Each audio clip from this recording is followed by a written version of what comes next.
This document is running our entire business in 2026, and it was all developed with Claude. Now, most businesses waste time every single year not developing a plan that aren't aligned with their goals, not built on what worked and what didn't work, not accounting for current team dynamics. I built this in a few focus sessions with Claude as my strategic thinking partner, and this process today is what I'm going to show you. Okay, so the first thing I want to talk to you guys about is that the architecture first is what makes all of this possible. So I'm going to show you on my screen real quick what this means. Now, you'll see here, this is my project area. This is my strategic partner. I named it Tarvis. And you'll see here are all my threads, as well as all my project files, instructions, and also the memory for this particular project.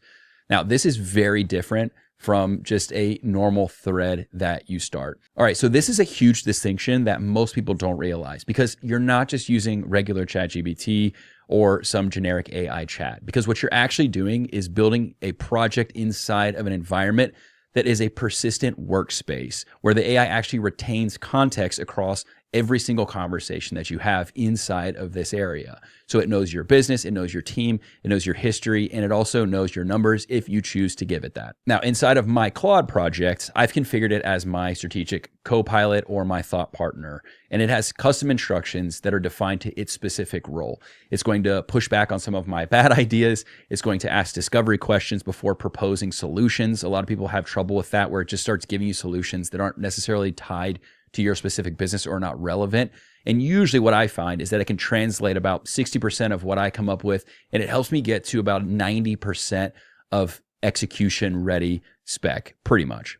Now, important, because the data is really where the magic happens, because these projects with those uploaded files that have your business model, team assessments, the past financials, the previous strategic plans that you've allocated for yourselves, your client data if you choose to upload that there. All of this is accumulated inside of that context, and what makes those outputs useful rather than just generic. And the good news for me is that Tarvis had it from day one, because I've been building this project for months before I even got to doing this annual planning. So if you haven't done that, I definitely recommend starting there before just jumping in, but I'm still going to give you the step-by-step if you want to go through that process. Just make sure you first have the right architecture in place. Now, inside of your Claude project, what you'll see here are all these files that I uploaded. I briefly skimmed through that before, but it's really important to know I use a lot of the capacity of this. I'm already up to 29% in this one, and I still do some hygiene and clean some of these out. So it just shows you how much I utilize this.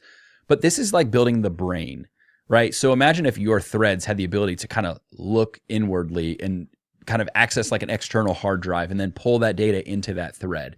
Like, imagine times you've had these conversations inside of threads where you forget something and the thread doesn't remember it either, and then it's just lost forever. I've actually had clients tell me that they wish they were taking notes during their AI sessions because of this particular reason. So what I typically do, and this is outside of the context of what we're talking about today, but when you hit those like aha, eureka moments, make sure you have it summarized and then add to one of your project files. It's a really easy process to do so. All right, so now that we have that set up, or we're planning to get it set up, phase 2 is going to be going through and do your 50-question business interview protocol. Now, really, really important, because before I tell you to do this, I'm sure you hear 50 questions and you like freak out and maybe turn this video off. But I did all this with talk to text. So I'm not sitting here answering, typing 50 answers to all these questions. Most of this I actually did on walks in nature, or while I was walking the dog, or while I was doing something around the house. I just did talk to text when I had time to tackle these 50 questions. But it's really important, and this is why I don't want you to skip steps in this process, because Claude was able to access these project files and then be able to interview me based off of that context, not just randomly opening up a thread and saying, interview me about my business to create my annual plan. Again, I'm just telling you things that I hear often, but most people that I talk to, they're just saying, write me a sales page, make it good, and don't make mistakes. You have to become a better pilot of AI if you want to get the full benefit from utilizing it. So in other words, the way I like to say it is that AI didn't write my strategy. It extracted my brain, it took from my files, and it helped me organize it in a way that made sense. And it probably was better from an organizational standpoint than I would have done myself. And it saved me over previous years, candidly, probably 20 to 30 hours minimum, and maybe more in some situations if we had a big complex year that we were planning. All right, so in your 50-question protocol, questions 1 through 20 are going to be the current reality audit. Now, I have all this built into our AI platform that we utilize called Spark Hub. If you're interested in just using that instead of trying to figure this out on your own, let me know. There's actually a number you can text in the description. You can grab that and just text us, and we can help you get access to that. It's for our clients only, but this allows you to go through this entire process and not have to go through this right now on your own and try to manually figure this out, right? But phase one is that first, let's figure out the current reality of what's happening. This is the foundation of what we're trying to accomplish here. So it's the current reality of where your business is at right now, and it's going to make you kind of address some things, honestly, that maybe you've been ignoring. So some examples of that is it'll ask me, what are my revenue streams? And what percentage of that revenue comes from each product or service? These are things that most business owners, unfortunately, don't know. Another example of a question would be, for each team member, what are their top 2 strengths and their biggest gaps? Analyzing and addressing your team in a way that's both rational, logical, but it's going to set them up to win and take, hopefully, a lot of headaches off of your plate, right? Another example would be, what's your actual weekly time allocation? How much time do you spend on tier 1 work versus like regular operation stuff? Meaning tier 1 is like your highest return or your highest unique ability type items versus just regular operation type stuff. Really important, right?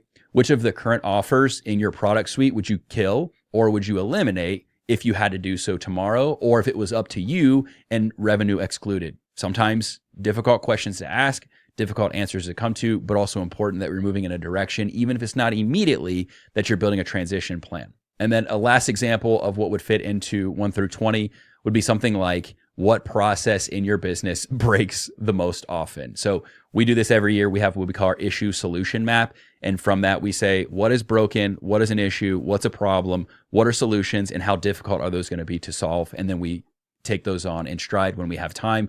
Or in many cases, sometimes business owners have like a virtual assistant, specifically people like us that are coaches or service providers and have online businesses. A lot of their people are working virtual in other countries in some cases.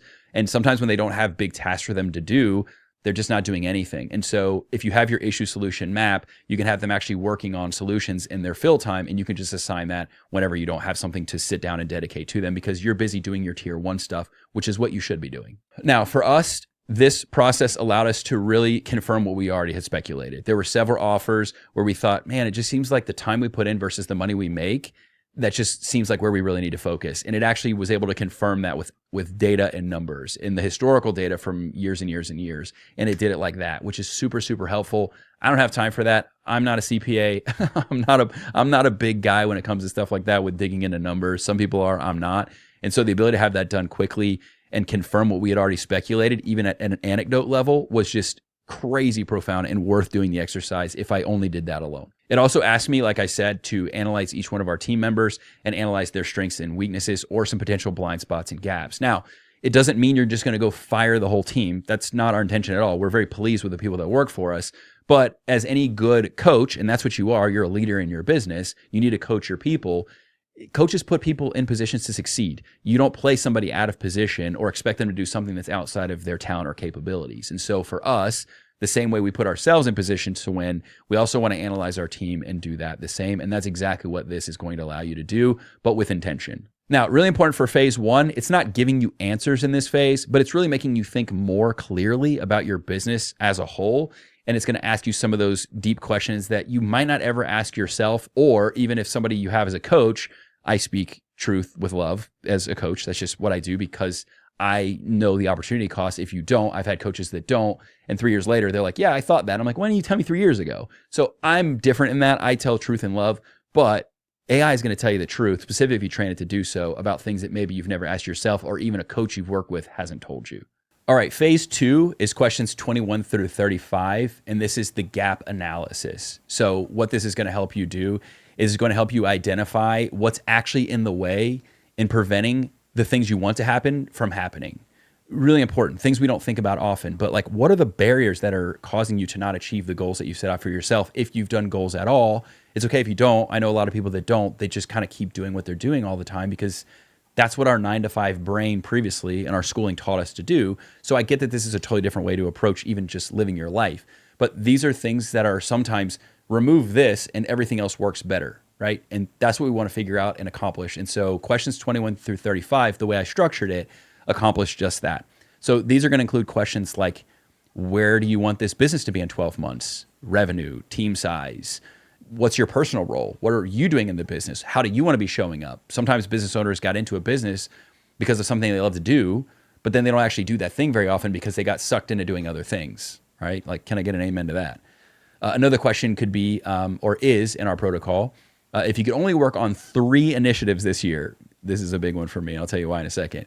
But what would those 3 things be? Now, for me, I'm an idea guy, and I constantly show up in meetings every week with like, what if we did this, guys? Like, what if we did this? Or I got an idea, like just on the fly. And so I've limited myself to 2 big ideas a year, and I've already used both of them. So I'm going to have to beg the team to give me a third one. But if I can only work on 3 things this year, it makes me focus on what those 3 most important things are. And this is just a normal thing that a typical right-brained, creative type dreamer like myself, which is probably like you as well if you're a business owner watching this video, you're probably the same way. So this forces you to have those constraints and make you focus on the things that actually are going to matter and make the biggest difference. Now, the cool thing about that, and that probably feels limiting to you, what I would tell you is this. I mentioned something earlier. We've already finished most of our quarter 1 rocks, and that has given me, with what we did in quarter 1, and I'll talk about that in a second, the ability to actually have more playtime for me, which is tier 1 work, than I could have ever dreamed about having. So sometimes when you dial in on the things with focus,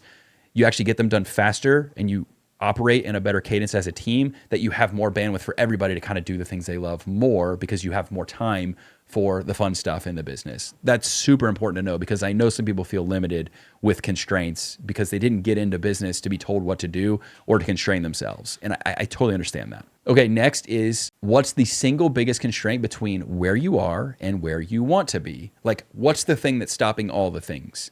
And that's going to take some time for you to think through. And we determined what ours was, and I'll talk about it here in a second, but really, really powerful exercise. What are you currently doing that you should stop doing entirely? Now, how many, by show of hands, running business, have been doing something that you're like, what, like, why am I doing this? Like, I'm not making money from it. No one's engaging with it. I'm just doing it because somebody exampled that or modeled that to me as an example, and now I'm following them.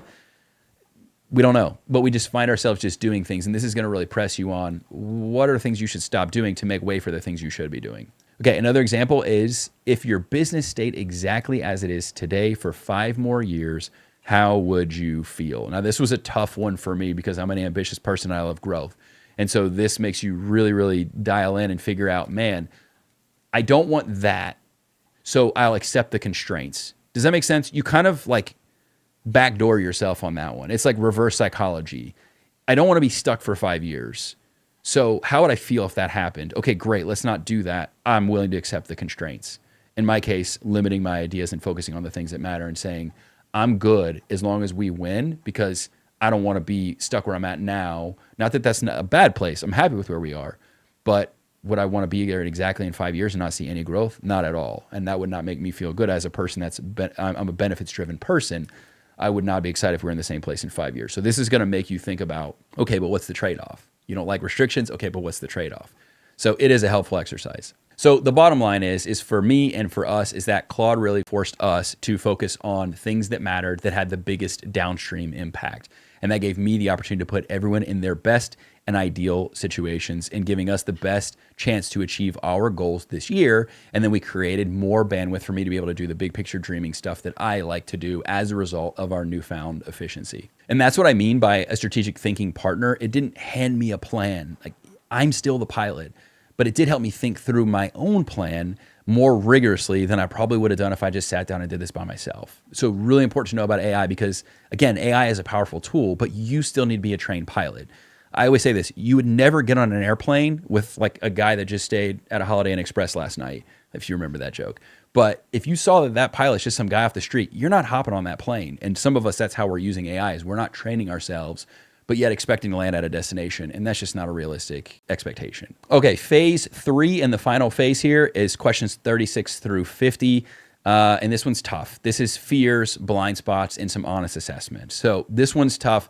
And I do think that most people under normal circumstances would probably skip it, but I think it's also the most impactful. And that could look like this. So an example, what scares you the most about this year ahead? For my business, I will say straight up, people adopting AI. Information has been commoditized, and traditionally we ran an info product / membership and course business. We've had to completely adapt everything we've done. And And what scares me a lot is that I'm not keeping up with the trend fast enough, specifically with AI. I'm not adapting our offers fast enough. It's a total reinvention, and maybe you feel that way as well. So for me, addressing that head on and then building a plan around it, just getting it out of my head versus something that I just sit on and I'm not actually doing anything to reconcile that, it just puts me in a negative headspace. So putting it out there, addressing it and building a plan, it just makes me feel like I'm taking the necessary actions. And then honestly, the rest is in God's hands at that point, and I trust that he's going to lead us to where we need to be. Another question would be, what conversations are you avoiding that you know needs to happen? Now, this could be with a spouse, this could be with a business partner, this could be with a team member. If there's anything that's lingering, the last thing you want is for things to fester. I have clients that I talk to all the time where they get to the end of the year and they're like, I'm really disappointed in so-and-so.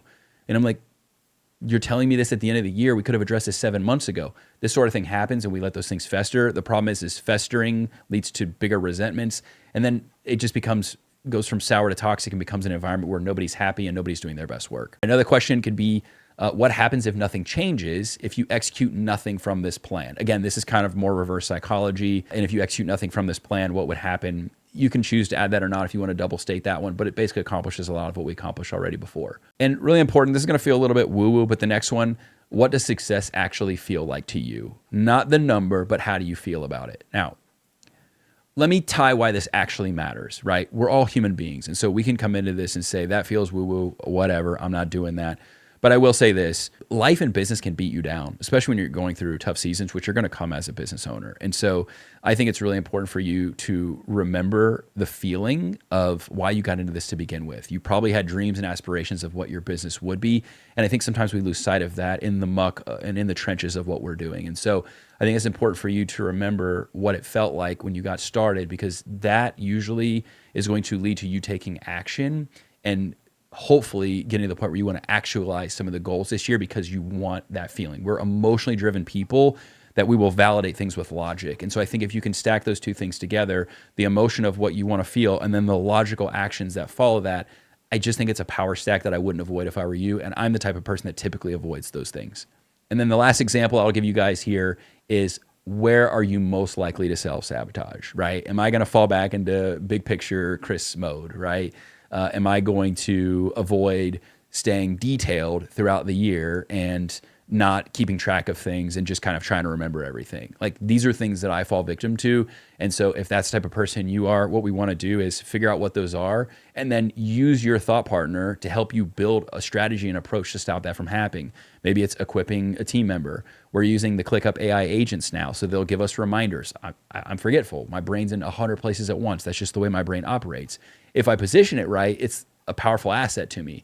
If I don't, it feels like a curse. And so it's really important that you recognize the areas where you're going to either self-sabotage or recognize your own blind spots in the business to just make things work for you.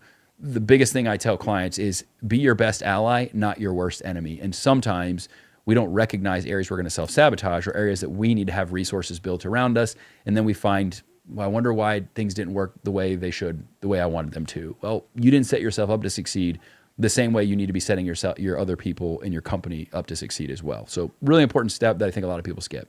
Now, really important if you do have a business partner at this point, now that you've gone through your 50 questions, is I went through my 50 questions and then I had Claude basically say, I have follow-up questions for Kim based on what you said to see if Claude found confluence between what Kim and I said, which was like a pressure cooker that I wasn't expecting. But if you have a business partner, I definitely recommend this. So basically we packaged all those questions up. I gave it a context handoff and I gave that fork data over to Kim's Claude account, which we call Rosalina. And then Rosalina had her go through the follow-up questions and then send those back to my Claude account, which is called Tarvis for our specific business. So this is where it got really powerful. Again, specifically of business partners. Getting out of a business partnership is harder than getting out of a marriage. And I'm not saying the intention is to get out of the partnership by doing this exercise. What I'm telling you is you don't want to end up there if it is all avoidable, right? So doing exercises like this, making sure that you're both on the same page, making sure you're both agreeing on where the company needs to go and the direction that you're taking with your year, it's going to prevent you from being in June and realizing I've been working on this and she's been working on that, or you're just doing things because it's just what you've always done. So this is where it got really powerful for us because it could immediately see where we align and where we diverge, and it flagged those misalignments and then allowed us to address it directly. That's something that, again, maybe we've gone months or years and not done that, and this forced us to do that in a very intentional way. And it kind of acted kind of like a moderator back and forth. Not that we needed it, like, we were at odds or whatever. That wasn't the case, but it allowed it to moderate like an interviewer to really dig deep into those specific questions and ask things that maybe we wouldn't be asking each other because we're so busy running our lives and our businesses. So that's a really powerful thing, and it's a pro tip for those that have business partners for sure.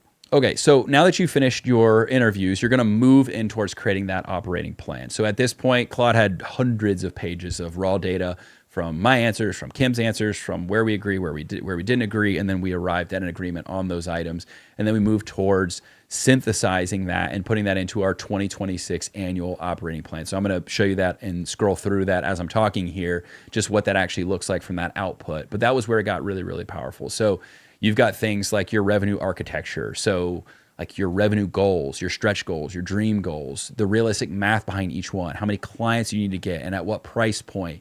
So it's not just a random number. It's something that actually has meaning behind it. It's measurable. You can take action on it, see how realistic your stretch goal really is. Super, super important because a lot of people just put a vague number. I'm like, how much you want to make this year? They're like 6 figures. I'm like, okay, well, how are we going to get there? And so what we're able to do is intentionally put focus behind the efforts that are going to get you there most seamlessly with the most ease, and then remove the blockades that are going to prevent that from happening. And that's the reason why you did the interviews first. Now we're going to go through and put those into actual action plans that you're going to massage and then deploy to the rest of your team. So these weren't aspirational for us because Claude helped us build them into actual plans around conversion rates, current pricing, and our realistic capacity for every team member. We also built it around the one thing, which is a concept from Gary Keller that we talk about all the time. But let me explain kind of what that means because some people get confused with this. But basically, the one thing is the thing that leads to the many things. So for us, it was getting our internal protocol called Loungy built, which is our AI operating system inside of ClickUp with their new 4.0 and their AI agents. This offloaded so much time for Kim, which allows Kim to focus on marketing, which allowed us to focus on more of our YouTube content machine, which then allows us to enhance our leads, which we close at a higher rate than most, which we close at over 90%, and we retain it over 90%, which is then enabling her to focus on ads. So the one thing for us was getting Kim out of operator mode, letting her truly just be the marketer. And that has literally already, within a month of building that initial plan, has already created sizable bandwidth where she will literally tell you that she's spending about a third of the time in the business than what she used to. So for us, that was a huge one thing, and it played a massive role in our operations for this year. Okay, and then from there, so just to recap, right, we're going from let's have our interviews, let's figure out what our annual plan looks like, let's figure out the one thing that enables that and makes that most possible. And then we're going to break that into quarterly rocks. Now, I'm going to do a video on how we did this quarterly rock process in a future video, probably in the next week or two. So make sure you check that out and make sure you subscribe for that episode. But basically what we're doing is we're saying, here's all the things. How do we break that into chunks? And how do we make those chunks the most important things we should be focused on in an order that makes the most sense? Now, this is built on one of my friends and mentors, Gino Wickman, on his concept in the book Traction. You can read that if you haven't read that already. But a lot of people have trouble extracting their annual plans and putting that into the quarterly rocks, or they don't understand the concept. So for me, having Claude trained on that, my Tarvis trained on that, it was able to kind of pull the things that we determined from the annual plan and map those out for me. And another future episode, I'm going to show you how I actually connected my Claude account directly into ClickUp and gave it MCP access to allow it to actually build those out in ClickUp for me and assign dates as well as people that are involved with those specific tasks. So basically, all of our initiatives and all of our quarterly rocks are already built for me, and all I had to do was just initiate, hit execute, and it was done for me, which was crazy powerful. And that's something that used to take me hours to do, just to sit down and actually finish that process. So again, you can see the cadence, and the way we did ours was foundation to acceleration to scale to optimize. They're quarterly themes. So quarter one was foundation, quarter two is acceleration, quarter three scale, quarter four optimize. I like operating in themes, but again, I'm gonna cover that in the quarterly rock video. So if that's something you're interested in, make sure you check that out. Now, the last consideration in this process is we have something we call the Prosper Plan, something Kim does every single year for our clients. It is wildly popular. It's why we do it every year. People in our community beg for it and our clients beg for it. That's not something you're gonna have access to, but if there is any kind of additional protocol you wanna add on to what I've mentioned, you can always add that to it. And so for us, that's the Prosper Plan. If you are a member of our community or you're planning on being a member of our community or in one of our coaching programs, you'll have access to that. It's already weaved into what I built inside of this entire process that you have access to that literally takes you through this whole thing. All right, so if you are a coach or a service provider running an online business and this video was really valuable to you and you haven't used a tool like Claude before for strategic planning, I hope you got a lot out of this video. But here's the deal. I cannot stress this enough. Don't rely on your own brain to try to plan things out or skip planning altogether. You need to build a system like this. And this was the easiest planning year that we've ever had. I enjoyed it the most. I'm not a guy that enjoys doing this kind of stuff. I like living in big picture land. This is not the most fun thing for me, but we've already nailed all of our quarter one rocks because of this focused attention we gave to this. So as I mentioned, we do have some future episodes coming up, and I'm going to build on this one, like how we built those quarterly rocks, how we gave MCP access to Claude to help me build through ClickUp, how we activated all of our team members and assigned those tasks or initiatives. So I think if you like this video or you got a lot out of it, make sure you subscribe, hit the bell for notifications, and like the video so you see future videos like this for when those get released. And if you are interested in more one-on-one help from us, we have a couple different opportunities for you. You can join one of our coaching programs that I've talked about. That's going to help you build this kind of strategic plan, both around your operations in your online business or your marketing plan or even your AI integration that we can help you with. Or if you just need a one-off for now, you can also check out, we're offering AI integration calls as well, and you can sign up for those down below in the description, as well as information on more of that coaching. You can text us and see if that's the right fit for your business. Hope you guys enjoyed this one, and we'll see you in the next one.